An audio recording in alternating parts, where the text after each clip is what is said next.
کسین لێگەرینە وان ئازادیە ئەون کو bi hizr û fikir li pey hedef û armancên xwe bi israr tev digerin û gelî bi gelî ber bi azadiyê ve diçin, di riya heqîqetê de dimeşin. Hevrê awaz jî jineke di temenê xwe yê ciwan de ji bo jiyana azad û rûmeta mirovahiyê canê xwe feda dike ye.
Hevrê awaz geça ku di nava axa pîroz a Efrînê de mezin dibe weke zarokeke ji vê axê ji bo serfiraziya azadiya welatê xwe li pey jiyana azad û wekev digere.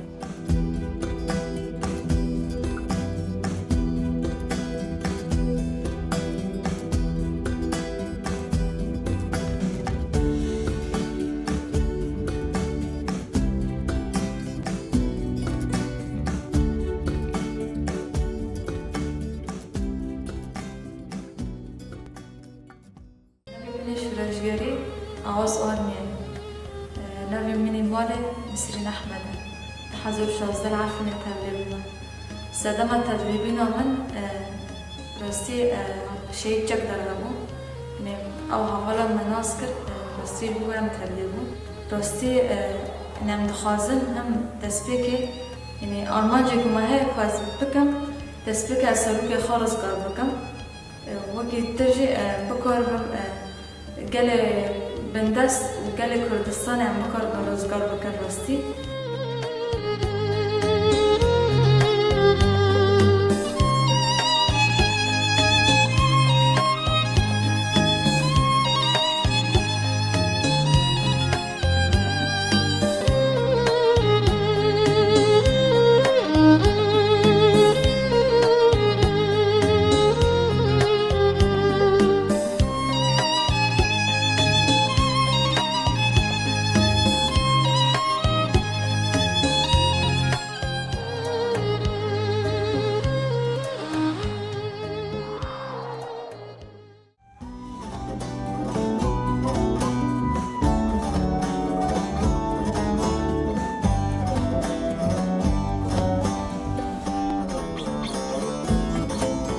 لێگەرینە xwe ya azadiyê di şûreşa Rojava da dibîne, nas dike û bi wê zanebûnê di sala 2016 de bi biryara tevlîbûna Refêniyê pejê dide. Di demeke kin de bi birdûziya felsefeya jin de xwe kûr dike û aqilê jinê şer de gavên mezin davêje.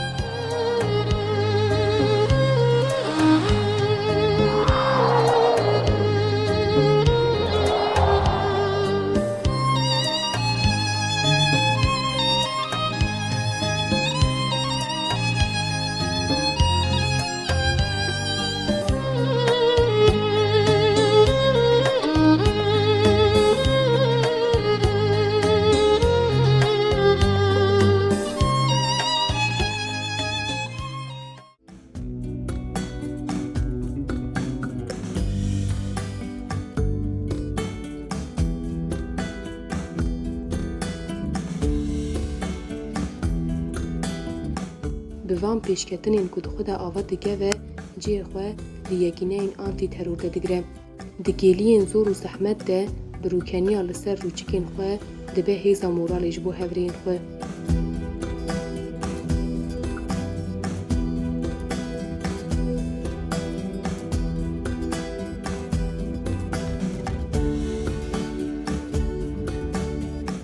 که اب روزا که آزادیه شهرته می روزمینا مای گشتید بداره آن دویژن به سروش جانات به سروش جانات به سروش جانات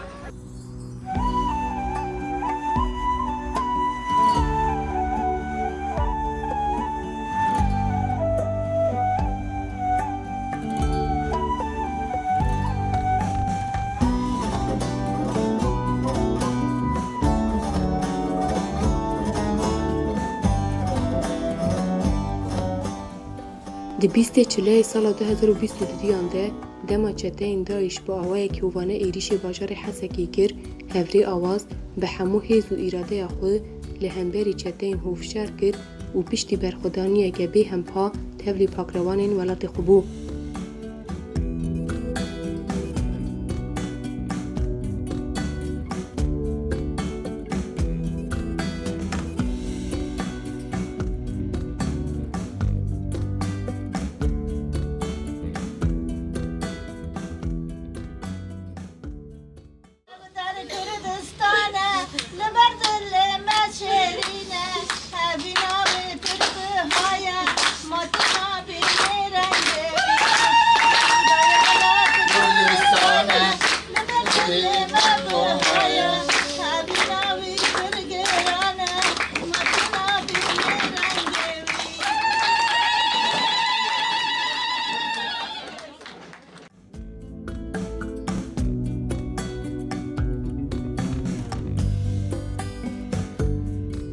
Soza hevreyên heval awaz ew e ku şopdarê hevalê xwe bin û di rêya heqîqetê de bimeşin.